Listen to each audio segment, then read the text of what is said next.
베이징 한가운데 지도부의 회의실 어딘가에는 아무도 보지 못하지만 계속 움직이고 있는 시계가 하나 걸려 있는 것처럼 느껴집니다. 화면으로 보이는 것은 늘 비슷합니다. 매끄럽게 연출된 행사. 변함없는 표정으로 연단에 서 있는 최고 지도자. 통제된 박수와 슬로건. 안정이라는 단어가 반복되는 뉴스들입니다. 겉으로만 보면 이 체제는 아직도 단단해 보이고 심지어 더 강해진 것처럼 보이기도 합니다. 그러나 역사는 언제나 겉모습과 다른 방향으로 흘러왔습니다. 한때는 영원할 것 같았던 거대한 제국이 몇 년 사이에 조용히 무너진 적도 있었고, 작은 도시에서 일어난 한 사건이 순식간에 여러 나라의 정권 교체로 이어진 적도 있었습니다. 느리게 금이 가다가 어느 순간 갑자기 부서지는 것. 정치의 세계에서도 그런 순간이 분명히 존재합니다. 지금 우리가 바라보고 있는 중국의 권력 구조 역시 예외는 아닙니다. 언뜻 보기에는 모든 것이 한 사람을 중심으로 정교하게 정리된 것처럼 보이지만, 다른 시각에서 보면 그 자체가 매우 큰 부담과 위험을 안고 있는 설계이기도 합니다. 중요한 것은 날짜를 점치는 것이 아니라 이 시계가 어떤 구조 위에 놓여 있고 어떤 방향으로 움직이고 있는지를 차분하게 들여다보는 일입니다. 그 관점에서 보면 지금의 체제는 겉으로 보이는 안정감과는 다른 종류의 긴장과 압력을 내부에 쌓아 올리고 있습니다. 많은 사람들이 경제 지표와 외교 뉴스에만 집중하지만 진짜 핵심은 권력이 어떤 방식으로 설계되어 있는가 하는 문제입니다. 그 구조를 이해해야만 왜 작은 계기 하나가 순식간에 큰 변화를 끌어낼 수 있는지 설명할 수 있습니다. 지금 중국의 권력 시스템은 한 사람을 정점으로 하는 단일 축구조에 매우 가깝습니다. 과거에는 여러 명의 상무위원과 집단 지도 체제가 일정 부분 완충 역할을 했습니다. 서로 다른 목소리가 존재했고 의사 결정에 시간이 걸리더라도 그만큼 위험이 분산되는 면이 있었습니다. 그러나 시진핑 집권 이후 이 구조는 점점 단순해졌습니다. 지도부의 인선에서부터 인사와 조직 개편에 이르기까지 모든 화살표가 한 방향을 가리키도록 조정되었습니다. 임기 제한이 사라지고 최고 지도자의 이름과 얼굴이 국가와 체제를 상징하는 주된 아이콘이 되면서 중국의 권력은 한 점에 수렴하는 형태로 재배열되었습니다. 단기적으로 보면 이런 구조는 분명 효율적입니다. 방향이 정해지면 실행 속도가 빨라지고 반대 의견으로 인해 발목이 잡히는 일도 줄어듭니다. 하지만 기술과 공학의 세계에서 잘 알려져 있듯이 단일 지점의 모든 기능을 몰아넣는 설계는 한 가지 치명적인 약점을 가지고 있습니다. 바로 단 한 번의 오류가 전체 시스템의 마비로 이어질 수 있다는 점입니다. 이를 단일 고장 지점이라고 부르는데 지금의 중국 권력 구조는 이 개념과 상당히 닮아 있습니다. 중요한 정책, 인사, 방향 전환의 결정은 모두 궁극적으로 한 사람에게 수렴합니다. 그 사람의 판단과 건강, 정보 접근, 주변 참모 구성에 따라 거대한 국가의 방향이 크게 흔들릴 수 있습니다. 이 구조에서는 제동장치나 완충장치가 약해질 수밖에 없습니다. 누군가가 공개적으로 다른 의견을 내기 어렵고 잘못된 결정이 내려졌을 때 이를 수정할 제도적 통로도 제한적입니다. 자연스럽게 숫자와 보고서는 위쪽으로 올라가는 과정에서 필터링되기 쉽고 좋지 않은 소식은 최대한 완화된 표현으로 포장됩니다. 최종 결정권자는 점점 더 미려하게 편집된 정보에 의존하게 되고 현장의 불만과 불안은 아래쪽에서만 맴돌게 됩니다. 이렇게 되면 시스템 전체의 체감 현실과 최고 지도부가 인지하는 현실 사이에 간극이 생기기 시작합니다. 겉으로는 모든 것이 통제되고 있다는 메시지가 반복되지만 실제로는 여러 층위에서 작은 균열이 생기고 있는 상황이 벌어질 수 있습니다. 한 개인에게 이 정도의 부담이 집중되는 구조에서는 그 개인 역시 끊임없는 긴장 속에 놓이게 됩니다. 주변을 정리하고 신뢰할 수 있는 인물들로 포위망을 만드는 이유도 바로 여기에 있습니다. 그러나 역설적으로 이렇게 꾸려진 좁은 의사결정 구조는 불안 심리를 완전히 없애주지 못합니다. 오히려 조금이라도 의심이 생기면 그 의심을 해소할 통로가 부족하기 때문에 더 큰 경계심과 경직성을 낳기 쉽습니다. 시간이 지날수록 가장 가까운 사람들까지도 다시 평가의 대상이 되고 인사와 조직 개편이 잦아지는 현상이 나타납니다. 한 사람에게 모든 권위와 책임이 집중된 구조는 위에서 볼 때는 단순하고 명쾌해 보이지만 아래에서 경험하는 사람들에게는 언제든 갑자기 방향이 바뀔 수 있는 체계로 느껴질 수 있습니다. 이 간극은 시간이 지날수록 신뢰를 갉아먹게 되고 작은 충격에도 전체가 흔들리기 쉬운 토양이 됩니다. 눈에 보이는 것은 아늑하게 조정된 회의실과 단단해 보이는 위계지만 그 내부에서는 점점 더 강한 압력이 축적되고 있는 셈입니다. 이제 우리는 이 구조가 실제 사건들을 어떻게 만들어내고 있는지, 그리고 왜 특정한 인사 조치와 숙청이 반복적으로 등장하는지를 계속해서 살펴볼 필요가 있습니다. 그 중에서도 특히 눈에 띄는 것이 군과 관련된 움직임입니다. 권력의 설계가 단순해질수록 총을 쥔 집단과의 관계는 더 민감해질 수밖에 없습니다. 다음 이야기는 바로 이 지점에서 시작됩니다. 군을 장악하는 문제는 어떤 권력 구조에서도 가장 민감한 지점입니다. 특히 권력이 한 사람에게 집중될수록 총을 쥔 집단이 느끼는 공기와 그들을 바라보는 권력 중심의 시선은 점점 더 예민해질 수밖에 없습니다. 명령 체계와 충성이라는 단어가 매일같이 강조되는 조직 안에서 실제로는 서로에 대한 불신과 불안이 서서히 자라나는 경우가 많습니다. 최근 몇 년 동안 중국에서 벌어진 군 관련 인사와 숙청은 이 구조적 긴장을 그대로 드러내는 장면처럼 보입니다. 그 중에서도 많은 사람들의 시선을 사로잡았던 것은 전략 핵전력을 담당하는 부대의 고위층이 한 번에 교체되는 장면이었습니다. 바깥에서 보면 인사 발표 한 줄로 끝나는 뉴스일 수 있지만 안쪽에서 보면 이만큼 무거운 메시지는 흔하지 않습니다. 국가의 장기 억지력을 상징하는 핵심 전력, 그 상층부를 통째로 갈아버렸다는 것은 단순한 인사 조정의 수준을 넘어섭니다. 이것은 최고 권력이 군 내부에서 느끼는 불안을 정면으로 드러내는 신호에 가깝습니다. 왜 이런 일이 일어났을까를 두고 여러 해석이 쏟아졌습니다. 부패 문제일 것이라는 설명도 있었고, 기술과 운용에 대한 평가가 부족했다는 이야기도 있었습니다. 그러나 중요한 포인트는 그 세부 내용이 어떤 것이냐가 아닙니다. 핵심은 이처럼 민감한 시기에 전략 전력을 담당하는 집단의 수뇌부를 한 번에 갈아치울 정도로 위쪽에서 느끼는 불안과 의심이 컸다는 사실 자체입니다. 한 사람에게 권력이 집중된 구조에서 그 한 사람이 가장 두려워하는 것은 자신의 명령이 어느 날 완전히 그대로 실행되지 않을 가능성입니다. 외부의 압력과 제재보다 더 무서운 것은 안쪽에서 조용히 빗나갈 수 있는 명령 체계입니다.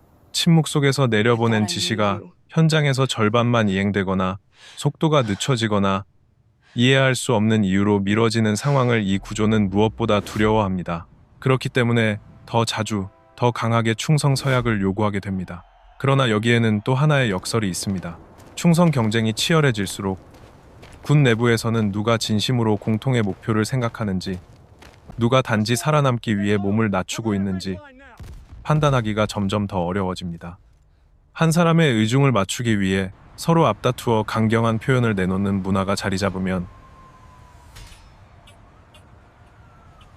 실제 전투 능력과 현실 감각은 뒷전으로 밀려날 위험이 있습니다.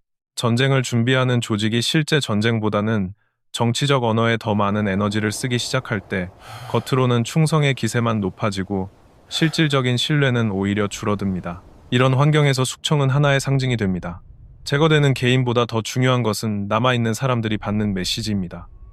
오늘은 저 사람이 없고 내일은 누구든 될 수 있다는 공기입니다. 일선 지휘관과 참모들은 점점 더 조심스러워지고 복잡한 상황을 있는 그대로 위로 올리기보다 문제가 되지 않을 것 같은 부분만 선별해서 보고하고 싶어집니다. 장기적으로 보면 이는 군의 판단력과 자율성을 약화시키는 요인이 됩니다. 현장에서 날카롭게 위험을 감지하고 위로 쓴소리를 올려야 할 순간에도 혹시라도 그 보고가 자신의 경력과 안전에 부담이 될까 두려워 침묵을 선택하는 문화가 퍼질 수 있습니다. 그 결과 최고 지도부의 눈에는 충성스러운 보고서와 긍정적인 평가만이 반복적으로 들어오게 됩니다. 문제가 눈앞까지 다가왔을 때조차 통계와 문서 속에는 여전히 괜찮다는 표현이 넘쳐날 가능성이 커지는 것입니다. 한 개인에게 모든 권한이 집중된 권력 구조는 이런 과정을 통해 현실과 인식 사이의 간격을 조금씩 넓혀갑니다. 군 내부의 공기 역시 예외가 아닙니다. 숙청의 빈도가 높아질수록 살려달라는 충성 표현은 더 커지지만 마음 깊은 곳에서 체제가 진짜 위기 상황에서도 자신을 지켜줄지에 대한 신뢰는 약해질 수 있습니다. 이것은 외부에서 보기에 잘 드러나지 않는 균열이지만 실제로는 매우 중요한 변수입니다. 어려운 때일수록 병사와 장교들은 내가 몸담고 있는 체제가 어느 선까지 나를 보호해 줄 것인가를 본능적으로 계산합니다. 위에서는 언제든 교체 가능한 부품으로 보고 아래에서는 언젠가 희생양이 될지 모른다고 느끼기 시작하면 명령과 복종 사이에는 보이지 않는 거리가 생깁니다. 평상시에는 이 거리가 잘 드러나지 않습니다. 훈련은 계획대로 진행되고 열병식도 정확한 동작으로 끝납니다. 그러나 진짜 갈림길은 돌발적인 위기 상황에서 드러납니다. 위험 부담이 큰 명령이 내려왔을 때 그 명령을 전달하고 집행하는 과정에서 단 1%의 망설임이 생기는 순간부터 시스템은 다른 궤도를 향해 움직이기 시작합니다. 전체 구조가 한 사람의 결단과 한 지점의 명령에 의존하는 체제일수록 이 1%의 망설임이 가져오는 파장은 더욱 클 수 있습니다. 이 때문에 권력 중심은 끝없이 군의 충성도를 점검하고 조직을 재편하며 눈에 띄는 인물들을 위아래로 요동치게 만듭니다. 그 과정에서 외부 관찰자들이 보기에는 이해하기 어려운 인사들이 연달아 등장하기도 합니다. 하지만 큰 그림으로 보면 이것은 하나의 질문을 둘러싼 불안한 움직임입니다. 위기의 순간에 이 체제의 명령이 어디까지 그대로 관철될 것인가? 바로 그 질문입니다. 이 질문이 남겨진 상태에서 군과 사회, 그리고 경제의 균열은 서로 영향을 주고받습니다. 군이 느끼는 불안은 경제가 흔들릴수록 커지고 경제가 받는 충격은 다시 권력 중심의 긴장을 더욱 강하게 자극합니다. 권력은 이 모든 영역을 통제하려고 하지만 통제의 강도가 높아질수록 현장과의 거리는 더 멀어지는 모순이 생깁니다. 이제 시선을 군에서 한 걸음 떼어 이 체제가 어느 지점에서부터 흔들리기 시작했는지 경제와 사회의 측면에서 살펴볼 차례입니다. 겉으로는 여전히 세계 두 번째 규모의 경제를 자랑하지만 그 기초를 이루는 여러 층위에서는 이미 오래전부터 금이 가기 시작했습니다. 그 균열은 숫자보다 사람들의 일상과 감정 속에서 더 분명하게 드러나고 있습니다. 숫자로만 보면 중국 경제는 여전히 거대합니다. 성장률이 예전만 못하다고 해도 세계 두 번째라는 위치는 그대로입니다. 하지만 권력 구조를 이야기할 때 중요한 것은 겉으로 드러나는 총량이 아니라 그 총량을 떠받치고 있는 사람들의 삶과 심리입니다. 한 체제가 오래 버티기 위해서는 단지 수치상 성장만으로는 충분하지 않습니다. 사람들 각자의 일상과 미래에 대한 기대, 그리고 이 체제와 맺고 있는 보이지 않는 계약이 함께 유지되어야 합니다. 중국의 경우 그 계약은 비교적 분명했습니다. 정치에 깊이 관여하지 않는 대신 경제 성장을 통해 더 나은 생활을 보장받는다는 암묵적인 약속입니다. 다만 이 약속은 최근 몇 년 사이에 여러 방향에서 시험대에 올랐고 그 과정을 통해 권력의 기반도 서서히 바뀌고 있습니다. 가장 먼저 흔들린 것은 집에 대한 믿음이었습니다. 오랫동안 중국 가계의 부는 거의 자동적으로 부동산으로 흘러들어갔습니다. 도시든 지방이든 아파트 한 채는 단순히 거주 공간을 넘어 미래에 대한 보험이자 사회적 지위를 상징하는 자산이었습니다. 집값이 오르는 동안에는 대출이 늘어나도 두려움은 크지 않았습니다. 하지만 개발업체의 연쇄적인 위기와 미완공 단지의 소식이 쏟아지면서 상황은 달라졌습니다. 월급을 모아 대출 이자를 감당하며 겨우 마련한 집이 어느 날 공사판 상태로 멈춰버리고 창틀도 달리지 않은 채 몇 년씩 방치되는 사례들이 등장했습니다. 서류상으로는 자산이지만 실제 생활에서는 쓸 수 없는 공간이 된 것입니다. 자기 인생에 가장 큰 결정을 내렸다고 믿었던 중산층 가정이 이 순간부터 체제와 맺은 계약을 다시 보기 시작합니다. 집값이 오르는 대신 정치적 목소리를 포기하는 선택이었는데 집값이 더 이상 오르지 않는다면 이 선택은 어떻게 평가해야 할까요? 부동산만이 문제가 되는 것은 아닙니다. 지방정부가 수년간 각종 개발과 인프라 사업에 의존해 성과를 쌓는 동안 눈에 보이지 않는 빚도 함께 쌓였습니다. 새로운 도로와 다리, 공항과 산업단지는 한동안 지역의 자랑이었지만 그 뒤에 남은 것은 상환해야 할 막대한 채무입니다. 세수가 둔화되고 토지 판매가 예전 같지 않은 상황에서 이런 빚은 더 이상 숨길 수 없는 부담으로 돌아옵니다. 어느 지역에서는 공무원의 급여 지급이 지연됐다는 이야기가 나오고 어떤 곳에서는 각종 수당과 복지가 조용히 줄어들기 시작합니다. 겉으로 드러나는 표현은 재정 구조 조정일 수 있지만 현장에서 느끼는 감정은 다릅니다. 수십 년 동안 체제의 말단을 떠받쳐온 사람들에게 이 변화는 단순한 숫자 조정이 아니라 신뢰에 관한 문제입니다. 더 크게 보면 앞으로를 이끌어야 할 세대의 심리 역시 무겁게 가라앉아 있습니다. 경쟁을 뚫고 대학에 들어가면 이전 세대보다 나은 삶을 살 수 있으리라는 기대는 오랫동안 중국 사회를 지탱하는 중요한 축이었습니다. 그런데 졸업을 앞둔 젊은이들이 마주하는 현실은 취업 공고가 아니라 채용 축소와 구조조정 소식일 때 그 기대는 빠르게 식어갑니다. 많은 청년들이 스스로를 누워버린 세대에 빗대고 더 이상 위로 향해 달려가기보다 지금 있는 자리에서 버티거나 가능한 다른 길을 찾는데 에너지를 씁니다. 누군가는 해외로 나가려고 준비하고 누군가는 경쟁을 포기한 듯 보이는 태도를 취합니다. 이런 흐름은 단지 인터넷 유행어가 아니라 한 체제가 미래를 어떻게 설득하고 있는지 보여주는 거울입니다. 중산층과 청년 세대가 동시에 체제에 대한 신뢰를 줄이는 순간 권력의 높이는 그대로일지라도 그 아래에서 떠받치는 기둥은 약해질 수밖에 없습니다. 여기에 더해 노년층과 지역 사회의 불안도 서서히 커지고 있습니다. 은퇴 후에도 기본적인 생활을 유지해 줄 것이라 믿었던 연금과 복지제도가 언제까지 유지될 수 있을지 간헐적으로 들려오는 불안한 뉴스는 그 믿음을 조금씩 갉아먹습니다. 작은 도시에서 은행 영업점 앞에 길게 늘어선 줄, 온라인으로 빠르게 퍼지는 소문, 갑작스러운 출입 통제 조치는 공식 발표보다 사람들의 기억에 더 오래 남습니다. 숫자로는 큰 문제가 아니라고 설명할 수 있을지 모르지만 한번 흔들린 심리는 쉽게 원래 자리로 돌아오지 않습니다. 결국 권력은 경제를 통해 사람들을 설득하려 하고 경제는 다시 권력에 대한 이미지를 통해 영향을 받습니다. 통제와 단속이 강해질수록 겉으로 드러나는 불만의 목소리는 줄어들 수 있습니다. 그러나 목소리가 작아졌다는 사실이 곧 마음속 의문까지 사라졌다는 의미는 아닙니다. 많은 이들이 침묵을 선택하는 이유는 더 이상 할 말이 없어서가 아니라 말해도 달라지지 않을 것 같아서입니다. 이 정서가 넓게 퍼질수록 체제는 위기 상황에서 시민들의 자발적인 협조와 신뢰에 기대기 어렵게 됩니다. 평소에는 잘 보이지 않는 이 점이 결정적인 순간에는 아주 크게 작용할 수 있습니다. 어느 날 갑자기 경제 지표가 크게 나빠졌다고 해서 바로 체제가 흔들리는 것은 아닙니다. 하지만 오랜 시간 동안 쌓인 피로감과 박탈감이 특정 계기를 만나면 예상보다 빠르게 방향이 바뀔 수 있습니다. 체제 입장에서도 이런 위험성을 모르지 않습니다. 그래서 경제의 균열이 드러날수록 정치와 이념, 안보의 언어를 더 강하게 사용하는 경향이 나타납니다. 경제가 주지 못하는 자신감을 국가적 자존심과 위협, 담론이 대신 채워주는 방식입니다. 그 순간부터 내부의 문제는 외부의 압력과 적대적 환경으로 설명되기 쉽고 다양한 목소리와 논의 대신 단일한 구호가 반복되기 시작합니다. 단기적으로는 불만의 방향을 바깥으로 돌리는 데 도움이 될 수 있지만 장기적으로는 현실에 대한 솔직한 진단과 스스로를 조정할 능력을 약하게 만들 위험도 있습니다. 경제와 사회의 균열이 깊어질수록 체제는 더욱 강하게 일체감을 요구합니다. 그러나 진짜 일체감은 강요로 만들어지지 않습니다. 각자의 삶과 미래가 나아지고 있다는 체감이 있을 때 자연스럽게 형성됩니다. 지금 중국 사회의 여러 층위에서는 이 부분에 대한 의문이 커지고 있고 그 의문이 조용히 쌓이고 있습니다. 이 조용한 균열들은 겉으로 드러나는 숫자보다 훨씬 장기적인 영향을 미칩니다. 젊은 세대의 선택, 중산층의 소비 습관, 공무원과 교사의 태도, 은퇴자들의 불안까지 이 모든 요소가 합쳐져 체제의 탄력성을 결정하게 됩니다.